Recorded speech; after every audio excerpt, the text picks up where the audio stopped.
Thank you for starting your day with Compassion's morning meditation. I'm Pastor W. Lonnie Herndon. Listen to this word from the Lord. Good morning. Welcome to Morning Meditations. My name is MIT Ardell McDuffie, and I will be bringing you today's morning meditation from Galatians chapter 2, verses 20 to 21. But before I get into that, I need to give you, some background of what was going on in Galatia so that you'll understand what was happening in verses 21 and 20 and 21. Christianity was a Jewish Masonic movement in Jerusalem. And, it was a new movement that was happening.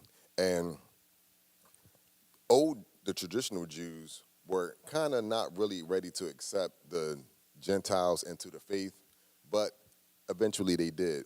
Now, the traditional Jews were saying, hey, listen, if you want to be like us, you have to get circumcised. Well, when Paul heard about this, he kind of got upset because it was like, wait a minute, what? You're adopting something totally different than what Jesus came for.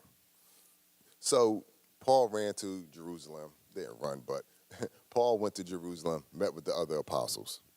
And he said, listen, are we really requiring these guys to get circumcised? Because that makes no sense, because Jesus doesn't require us to get circumcised to believe in him. So all the other apostles agreed. Peter, on the other hand, he ran to Antioch, and he started sitting with the new Jewish Christians, let's call them that.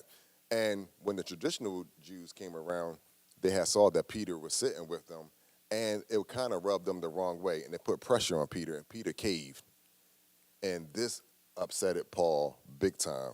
In the words of today, Paul was saying, Peter, why you turn your back on us? Why you flake on us, man?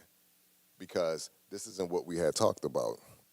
So Paul was very upset. And then Paul was saying, listen, you guys got it all wrong. We don't need to follow the law. Paul expressed in his anger that Jesus fulfilled the law. So therefore, it was no need for us to follow the law anymore. It is not what we do that justifies us with Christ. It's the fact that he died on the cross and we believe in him that makes us right and justifies us with Christ. In the heart of Paul's message in chapter 2, Paul breaks this in verse 20 and 21. He says, my old self has been crucified with Christ. It is no longer I who live, but Christ lives in me. So I live in this earthly body by trusting in the Son of God who loved me and gave himself for me. I do not treat the grace of God as meaningless. For if keeping the law could make us right with God, then there was no need for Christ to die. That's a double meaning. You have to understand that that's a double meaning. Paul is saying, listen, it is not your works that's going to make you justified with God. It is not what we do that's going to make us stand right in front of God. It is the fact that he sent his son down to die for us, and we believe in him that is going to make us right with him. So, in essence, it is not the works that we do that makes us right. It's the fact that we believe in Christ, and he did something that we could not do that makes us right. Paul is saying, listen, I have the Spirit of Christ in me. And if you are saved and you believe in him, you have the Spirit of Christ in you also. So whatever Christ was a partaker of, you are a partaker of also. So therefore, if he defeated the law, technically, yes, you defeated the law also by his Spirit that lives in you. So it's no need for circumcision.